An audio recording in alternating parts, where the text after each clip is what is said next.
లైఫ్లో మనం సింగిల్గా బతకడం కూడా నేర్చుకోవాలి. ఎందుకంటే టూ మచ్ డిపెండెన్సీ పెట్టుకున్నా కూడా సడన్గా అనుకుంది జరిగితే చాలా ఇబ్బంది పడిపోతాం.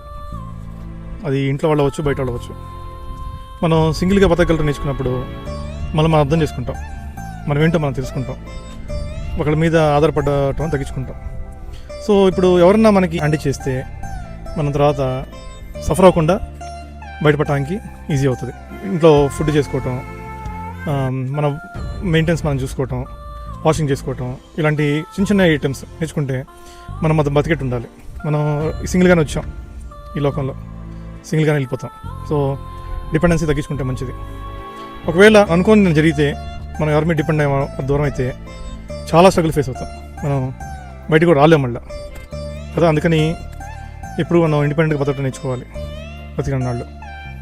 ఒకవేళ మనకి హ్యాండ్ ఇచ్చినా కూడా సఫర్ అవ్వం, ఆ సఫరింగ్ తక్కువగా ఉంటుంది డిపెండెన్స్ తగ్గించుకుంటే.